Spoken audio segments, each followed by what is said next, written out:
পরিত্যক্ত ভুতুড়ে বাড়িতে ঠাঁই জঙ্গলমহলের দুটি অঙ্গনওয়াড়ি কেন্দ্রে।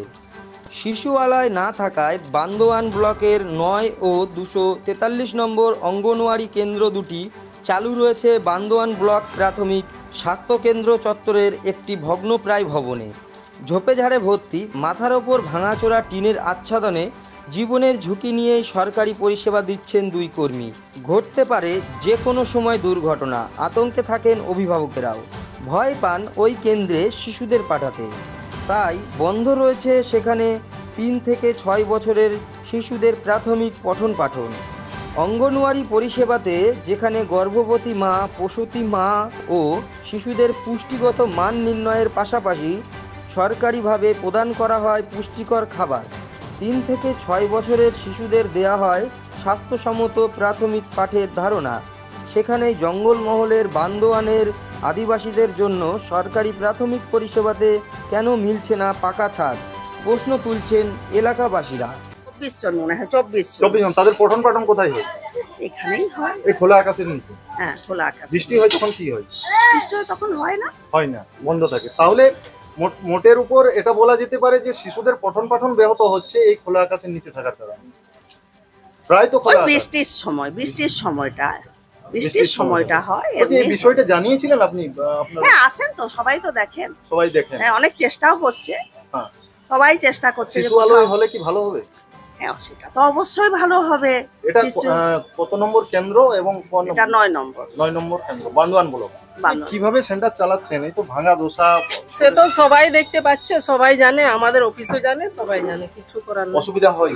অসুবিধা তো হচ্ছে, বাচ্চা বসাতে পারছি না, সব আমাদের কাজ করতে অসুবিধা হচ্ছে, ভাঙা ঘর, কোথাও মানে কোনো কিছু করতে পারবে, ওই রান্নাটি করা আর মায়েদেরকে ডাকা, মিটিং করা, ওজন করা, তার ছাড় থেকে বেশি। দেওয়ালে তো বড় বড় ফাটল রয়েছে। হ্যাঁ, সে তো রয়েছে, সেই জন্য তো বাচ্চাদেরকে নিয়ে বুঝতে পারিনি। যে কোনো সময় তো আপনারাও তো বিপদকে সাথে নিয়ে কাজ করছেন। কিছু করার নেই, আমরা ডিউটি করছি, ওই জন্য আমাদেরকে থাকতেই হয় বাধ্য, কিন্তু বাচ্চাদের তো রিস্ক নিতে পারিনি। আপনারা জানিয়েছিলেন বিষয়টা? সব জানে, সবাই জানে, অফিসও জানে। কতজন প্রাপক রয়েছে আপনার? মোটামুটি ৪০ জন। ৪০ জন। তার মধ্যে ৩ থেকে ৬ বছরের শিশু কতজন? ১৯ জন। হ্যাঁ, ১৯ জন। ১৯ জন। ৩ থেকে ৬। ৩ থেকে ৬। ওই সব মিলে ৪০ জন। ৩ জন মা। যারা ৩ থেকে ৬ বছরের শিশু, তারা কি পঠন পাঠন করতে আসে এখানে? আগে আসতো, এই ভাঙা চূড়ার পর থেকে, আর আমরা রিস্ক নিই না, বাচ্চাগুলো এই জন্য আসতে পারে না। যদি চাইছেন আপনারা? আমরা চাইছি যে আমাদের কোথাও ব্যবস্থা হোক, ভালো সুব্যবস্থা হোক, যে আমরা সেখানে আমাদের যেরকম নিয়ম সেভাবে আমরা যেন চালাতে পারি।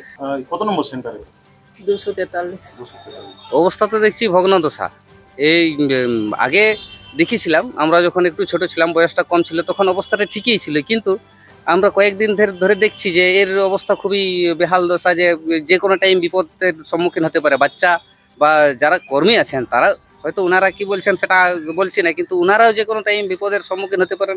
সামনে দেখছেন ঝোপঝাড় আছে, সেখান থেকে সাপ যে কোনো টাইম সেখানে চলে যেতে পারে। এবারে এখন তো আবার বর্ষার দিনে তো এই তো আপনারা সরাসরি দেখতেই পাচ্ছেন যে মানে ছাউনি বলে কিছু নেই, সেখানে কি হতে পারে সেটা তো প্রত্যেকেই সবার। আদিবাসী অধ্যুষিত এলাকা, প্রত্যন্ত এলাকা, জঙ্গলমহল এলাকা, যেখানে মুখ্যমন্ত্রী বলছে জঙ্গলমহল হাসছে, সেখানে কেমন হাসি? এটা আমি বলবো শুধু হাসি নয়, এটাকে হাসি বলা যায় না। হয়তো উনি ভাবছেন যে মানুষ দাঁত দেখাচ্ছে, কিন্তু কি কারণে দাঁত দেখাচ্ছে, হাসছে না, অন্য কিছু হচ্ছে।